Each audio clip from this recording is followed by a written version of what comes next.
अभ्यंक car drive कर रहा था और पूर्णिमा उसके पास वाली सीट पर बैठी थी। इतनी जल्दी मेरी पसंद का पता कर लिया आपने?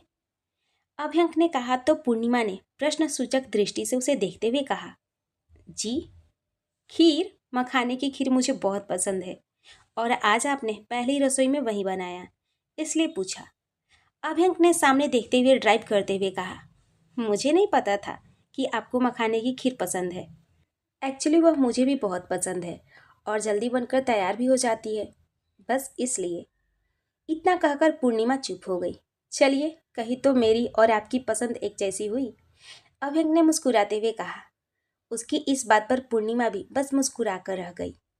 थोड़ी देर कार में बिल्कुल शांति छाई रही। फिर अभ्यंक ने ही कहा, आज किसकी पोल खोलने वाली हैं आप? पूर्णिमा ने उसे प्रश्न सूचक दृष्टि से देखा। आपका जो प्रोग्राम आज के दिन टेलीकास्ट होता है उसका नाम है ना पोल खोल। इतना कहकर वे हंसने लगा। जी, पर इसमें इतना हंसने की क्या बात है? पूर्णिमा ने हल्की नाराजगी से उसकी ओर देखा। हंसी तो आएगी ही ना, प्रोग्राम का नाम ही है पोल खोल, सबकी पोल खोलती हैं आप। इतना कहकर वह फिर से हंसने लगा। शुक्र मनाइए आप बच गए, अब आपकी पोल नहीं खुलेगी। पूर्णिमा ने भी नहले पर दहला मारा। अच्छा, और वे क्यों? अभ्यंक ने फिर से पूछा। अब दुनिया के सामने अपने ही पति की पोल तो नहीं खुल सकती ना? मेरे पति होने का फायदा जो मिल गया आपको। पूर्णिमा ने लगभग खुद पर इतराते हुए कहा। बिल्कुल टक्कर देने वाली हैं आप, तभी तो मैं आपसे। अभ्यंक कुछ बोलते बोलते रुक गया। पूर्णिमा ने भी मन ही मन उसकी अधूरी बात का जो मतलब निकाला, वे सोचकर ही जैसे उसके हाथ पांव कांपने लगे। फिर भी उसने हिम्मत करते हुए पूछा, आप मुझसे क्या? उसके सवाल सुनकर अभ्यंक ने उसकी ओर देखा, फिर नजरें सामने सड़कों पर टिकाते हुए बोला, मैं आपसे शादी करके अपनी माँ के लिए आपके जैसी होनहार बहू लाना चाहता था। अभ्यंक ने ही बिल्कुल सामान्य तरीके से ये बात कही, जिसे सुनकर उसके अधीर मन को जैसे सुकून मिला। लगभग आधे घंटे बाद अभ्यंक ने गाड़ी पूर्णिमा के स्टूडियो के सामने रोकी। ये लीजिए, आ गया आपका स्टूडियो, अभ्यंक ने बाहर की ओर देखकर कहा। थैंक यू मिस्टर ओबराय, मेरी वजह से आप ऑफिस के लिए लेट हो गए, पूर्णिमा ने सीट बेल्ट निकालते हुए कहा। एक जिम्मेदारी को निभाने के लिए दूसरी जिम्मेदारी को छोड़ा नहीं करते। आपकी जिम्मेदारी आपका ऑफिस है, मेरा क्या? मैं तो अपनी स्कूटी से आऊंगी और जाऊंगी। अब आप मेरी पहली जिम्मेदारी हैं, बाद में ही कुछ और। अभ्यंक की इस बात के बाद पूर्णिमा निशब्द हो गई।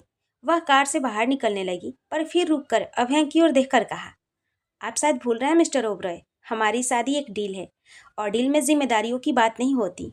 मुझे सब याद है मिसेस ओबराय, मगर आप यहाँ दिमाग लगाना भूल गई शायद। मैंने पहले ही आपको कहा था कि हमारी शादी बेशक एक समझौता है, पर जिम्मेदारियाँ मैं अपनी पूरी निभाऊंगा और आप भी निभाएंगी। और समझौते में तो जिम्मेदारियों का दायित्व तो और बढ़ जाता है, क्योंकि वहाँ प्रेम नहीं होता, और जहाँ प्रेम नहीं होता वहाँ किसी गलती की माफ़ी भी नहीं मिलती। अभ्यंक कहकर चुप हुआ तो पूर्णिमा ने भी उससे कोई तर्क ना करते हुए गाड़ी से निकलकर खड़ी हो गई। बाय मिसेस ओबराय, अभ्यंक ने उसे देखकर हल्के से मुस्कुराकर कहा। मेरा नाम पूर्णिमा है, तो प्लीज़ मुझे मेरे नाम से ही बुलाइए। क्यों, अब जो आपकी पहचान है वे पसंद नहीं आई आपको? पूर्णिमा को समझ नहीं आ रहा था कि वह उसकी बात का क्या जवाब दे, इसलिए इस बार भी वह चुप रही। उसने कुछ नहीं कहा तो अभ्यंक ने फिर से कहा, वैसे मेरा नाम भी अभ्यंक है और आप मुझे मेरे नाम से बुलाएंगी तो मैं बुरा नहीं मानूंगा। चलता हूँ, शाम को आऊँगा लेने, बाय। इतना कहकर अभ्यंक ने अपनी कार आगे बढ़ा दी। पूर्णिमा यूं ही खड़ी उसे देखती रही जब तक उसके असिस्टेंट ने उसे टोका नहीं। इधर कशिश अपने ऑफिस पहुंच चुकी थी और हमेशा की तरह आधार उसे परेशान करने का एक भी मौका नहीं छोड़ रहा था। उसने रात को भी काम के बहाने आधी रात तक उसे जगा कर रखा था और सुबह भी जल्दी ऑफिस बुला लिया, जिस वजह से उसे बहुत ही नींद आ रही थी। इस समय वह अपनी डेस्क पर अपना सिर पकड़े बैठी थी। नींद पूरी न होने के कारण उसके सिर में भी दर्द हो रहा था। उसका फोन रिंग हुआ तो अपनी अध खुली आंखों के साथ ही उसने फोन रिसीव करते हुए कहा, हाँ बोल। सामने से पूर्णिमा की आवाज आई। क्या हुआ तुझे? कुछ नहीं, कशिश ने अपनी टेबल पर अपना सिर टिकाते हुए कहा। कुछ नहीं हुआ तो आवाज इतनी भारी सी क्यों लग रही है? तू अब तक सो रही है क्या? सोऊं तब जब तुम्हारा देवर मुझे सोने दे, उसने निंदी सी आवाज में कहा। क्या? मेरा देवर? क्या कह रही है तू? पहले जाग और आंख पर पानी मार कर आ। तभी दिमाग भी काम करेगा। तेरे देवर ने मेरा दिमाग काम करने लायक छोड़ा कहाँ है? फिर से देवर, क्या कह रही है? दिमाग तो ठीक है या नहीं? अरे यार, तेरा जो गधा देवर है वही मेरा बॉस है। क्या? हाँ, कल आधी रात तक घर से ही काम करवाता रहा और आज भी सुबह सुबह जल्दी ही ऑफिस बुला लिया। इतनी जोरों की नींद आ रही है कि पूछ मत। तो हाफ डे लेकर निकल जा घर और फिर आराम से सो जा। Half day? क्या? वे खड़ूस हाफ मिनट भी देने से रहा। ऐसे तो बीमार हो जाएगी तू। और क्या बात हुई? एम्प्लॉय भी इंसान होते हैं। तू बात कर, वे जरूर मान जाएंगे। एक ही दिन में इतना भरोसा अपने देवर पर? कशिश ने मुंह बनाते हुए कहा।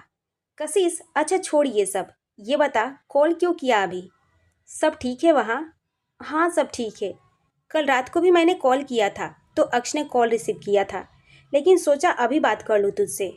अच्छा किया। उसके बाद दोनों बहनें आपस में बात करने लगी। बात करते हुए पूर्णिमा ने अपने फ़ोन के स्क्रीन को देखा और फिर कहा, कशिश, मैं तुझे बाद में कॉल करती हूँ।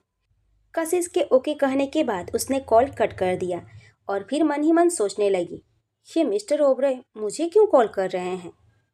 इतना सोचकर उसने कॉल बैक किया। हेलो। सामने से कॉल रिसीव करते ही अभयंक की आवाज़ आई। हेलो मिस्टर ओबरॉय, आपने कॉल किया था? पूर्णिमा ने पूछा। जी किया था, पर आपका कॉल बिजी आ रहा था। हाँ, मैं कशिश से बात कर रही थी। आपने कॉल किया, कुछ काम है क्या? नहीं, कुछ काम तो नहीं, बस सोचा आपको बता दूं कि मैं ऑफिस पहुंच गया। अभयंक ने कहा तो पूर्णिमा चुप हो गई। कुछ पल दोनों ही खामोश रहे। फिर अभयंक ने कहा, बिजी होंगी आप, काम कीजिए, शाम को मिलता हूँ। इतना कहकर उसने कॉल कट कर दिया। अभयंक अपने केबिन में व्हीलिंग चेयर पर सिर टिकाए आंखें बंद किए बैठा था। तभी टेबल पर रखा उसका फ़ोन बज उठा। फ़ोन की स्क्रीन देखकर उसके चेहरे के भाव बदल गए।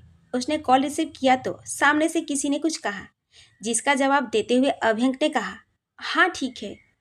वहीं दूसरी ओर से कुछ कहा, समय लगेगा उसे सब कुछ एक्सेप्ट करने में। डोंट वरी, मैं हूँ और उसे इस रिश्ते को एक्सेप्ट करना ही पड़ेगा।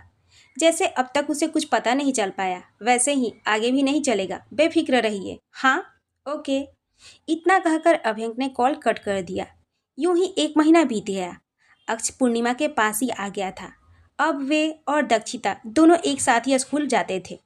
अभयंक ने इंटीरियर डिजाइनर को बुलाकर अक्ष और दक्षिता के लिए उनका कमरा भी तैयार करवा दिया था। पूर्णिमा और अभयंक में जरूरत भर की बातें होती, पर पूर्णिमा ने उसकी माँ की सभी जिम्मेदारी अपने हाथ में ले ली थी। अब देविका जी भी नीचे ही सबके साथ खाना खाती और ये बात लतिका जी को बिल्कुल पसंद नहीं आ रही थी। वहीं आधार का कशिश को परेशान करना अब भी जारी था। अभयंक और पूर्णिमा इस समय अपने कमरे में ऑफिस जाने की तैयारी में लगे थे। तभी अंशिका ने उनके कमरे के दरवाजे पर दस्तक दी। दीदी, आप आइए ना प्लीज़। पूर्णिमा, जो अपने बाल बना रही थी, उसने अंशिका को देखते ही कहा। तब तक अभयंक की नज़र भी उस पर पड़ गई, जो अपनी कोई फाइल बैग में डाल रहा था। उसने भी उसकी ओर देखते हुए कहा, आइए दी, कुछ काम था तो मुझे बुला लिया होता। नहीं, कोई काम नहीं था, मुझे तुम दोनों से कुछ बात करनी है, इसलिए आई हूँ। अंशिका ने कहा तो दोनों ही एक दूसरे को देखने लगे। यहाँ आओ दोनों। अंशिका ने दोनों को अपने पास बुलाते हुए कहा, बैठो। इतना कहकर उन दोनों को बैठने के बाद खुद भी उनके सामने बैठ गई। तुम दोनों की शादी को 1 महीना हो गया, याद है या नहीं? अंशिका ने दोनों को देखते हुए पूछा। ऐसा क्यों पूछ रही हैं आप दी? अभयंक ने कहा, तो क्या पूछना चाहिए मुझे? तुम दोनों को देखकर लगता है कि तुम्हारी नई नई शादी हुई है। जब से शादी हुई है तब से सुबह उठो, नहाओ, खाओ और ऑफिस जाओ। ऑफिस से थक कर आओ, फिर खाओ या ना खाओ और सो जाओ। क्या लाइफ बना ली है तुम दोनों ने अपनी? क्या हुआ दी? हम तो अपनी सारी जिम्मेदारियां अच्छे से निभाने की कोशिश कर रहे हैं, फिर भी कुछ रह गया हो तो बता दीजिए, मैं उसे ठीक करने की कोशिश करूंगी। पूर्णिमा ने हल्की झिझक के साथ अपनी बात रखी। तुम फिलहाल आराम से बैठो, तुमसे मैं अलग से बात करूंगी। अंशिका ने हल्की नाराजगी से कहा तो पूर्णिमा चुप हो गई। और तुमने यह शादी क्या दिखावे के लिए की है? अंशिका ने जैसे ही ये कहा, दोनों के चेहरे की हवाइयाँ उड़ गई। अभयंक ने डरते हुए पूछा, नहीं वह समझ नहीं पा रहा था कि उसको इस बारे में क्या बोलना चाहिए। वे मैं क्या? 1 महीने हो गए, तुम दोनों ना हनीमून पर गए और ना ही कहीं घूमने। अंशिका ने जब ये कहा तो दोनों ने जैसे चैन की सांस ली। जीवन को लेकर कोई एक्साइटमेंट ही नहीं है, पैसे कमाने की मशीन बनकर रह गए हो तुम दोनों। अंशिका ने दोनों को डांटते हुए कहा, मैं कल की तुम दोनों की हनीमून की टिकट कराने जा रही हूँ, पैकिंग कर लो। इतना कहकर अंशिका उठ खड़ी हुई। लेकिन दी, हम कैसे जा सकते हैं? पूर्णिमा ने जल्दी से कहा। वैसे ही जैसे बाकी के कपल जाते हैं। अंशिका ने उसे घूरते हुए कहा, मेरे कहने का मतलब है, अक्ष उसका स्कूल है। पूर्णिमा ने झिझकते हुए कहा, अक्ष अब इस घर का हिस्सा है, इस घर के लोग हैं उसकी परवाह के लिए, मैं भी हूँ। लेकिन दी, हम नहीं जा सकते। पूर्णिमा ने साफ मना कर दिया। दी, इनके कहने का मतलब यह है कि हमारे पास समय की कमी है, तो हम बाद में कभी चले जाएंगे। अभ्यंक ने बात संभाला और पूर्णिमा को चुप रहने का इशारा किया। बिल्कुल नहीं, कल जाना है मतलब कल ही जाना है। अंशिका ने भी अपना फैसला सुनाया। ठीक है दी, हम जाएंगे, पर मेरी एक शर्त है। अभ्यंक ने कहा। कौन सी शर्त? अंशिका ने पूछा। हम इंडिया में ही कहीं जाएंगे, और वे भी बस 3 दिनों के लिए। इससे ज़्यादा मैं टाइम मैनेज नहीं कर पाऊंगा। ठीक है, तुम दोनों तैयारी करो और तुम मेरे साथ मेरे कमरे में आओ, मुझे अकेले में तुमसे बात करनी है। अंशिका ने कहा और कमरे से निकल गई। पूर्णिमा यूं ही खड़ी थी तो अभ्यंक ने कहा, जाइए पूर्णिमा, दी ने बुलाया है आपको। अभ्यंक ने कहा तो पूर्णिमा ने नाराजगी से उसे घूरा और बिना कुछ कहे वह भी कमरे से निकल गई।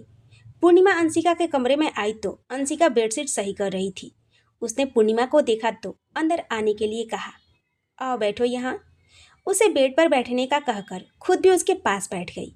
अंशिका ने पूर्णिमा का हाथ अपने हाथों में लिया और कहा, पूर्णिमा, मैं रिश्ते और उम्र दोनों में ही तुमसे बड़ी हूँ, इसलिए मैं चाहती हूँ कि तुम मेरी बातों को ध्यान से सुनो और समझने की कोशिश करो।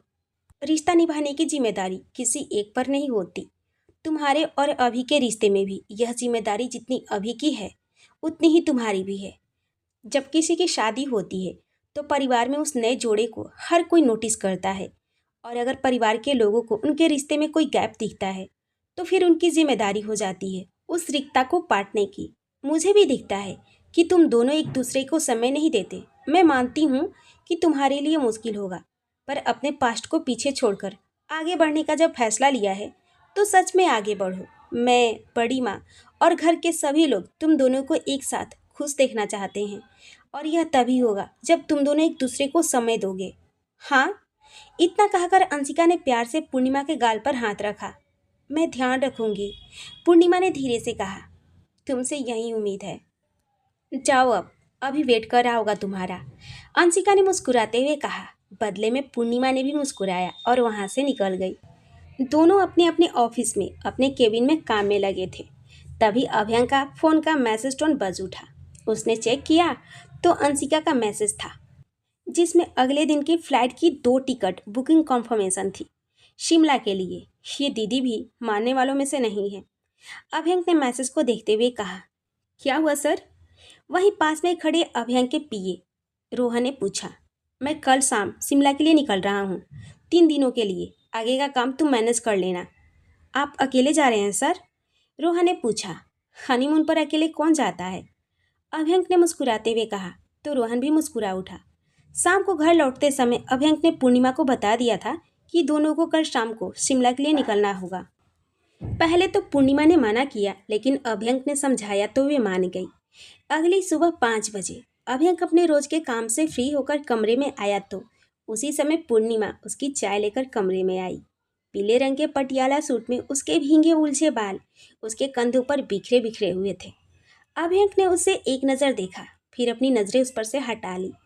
पूर्णिमा चाय लेकर बालकनी में आ गई और टेबल पर ट्रे रख दिया। उसके बाद जब अभ्यंक आया तो उसने एक कप चाय उसे पकड़ाया और खुद लेकर बालकनी में एक तरफ खड़ी हो गई। अभ्यंक ने भी चाय का एक घूंट भरा और पूर्णिमा के पास ही जाकर खड़ा हो गया। आपको भी आदत हो गई सुबह जाकर मेरे साथ चाय पीने की, अभ्यंक ने मुस्कुराते हुए कहा। हाँ, सिर्फ पीने की नहीं, बनाने की भी, पूर्णिमा ने कहा तो अभ्यंक की मुस्कान भी बड़ी हो गई। काफ़ी सुलझी हुई हैं आप। सिचुएशन चाहे जैसा भी हो, आपको चीज़ों को एक्सेप्ट करना आता है, अभ्यंक ने कहा। जब चीज़ें सामने हो तो एक्सेप्ट करना ही पड़ता है, वरना आजमाना किया तो ज़िंदगी घुमा फिरा कर एक्सेप्ट करा ही देती है। लाइफ में किसी चीज़ से भाग नहीं सकते, पूर्णिमा ने कहकर चाय का घूंट भरा। हाँ, वे तो है। आज जाना है आपको ऑफिस? अभ्यंक ने दूसरी बार शुरू की। हाँ, हाफ डे ले लूँगी। ठीक है, फिर आप तैयार हो जाइए, मैं आपको छोड़ आता हूँ ऑफिस। क्यों? आप नहीं जाएंगे ऑफिस? पूर्णिमा ने पूछा। नहीं, आप जा रही हैं तो मैं घर पर रहकर जाने की तैयारी कर लूँगा। बच्चों को आज स्कूल से छुट्टी करने को कह दिया है। आज जाने से पहले थोड़ा उनके साथ समय बिताऊंगा। अच्छा, आपकी अक्ष से बात हुई? हाँ, कल रात मैंने उससे बात की थी। नाराज हो रहा था। अभी छोटा है ना, इसलिए।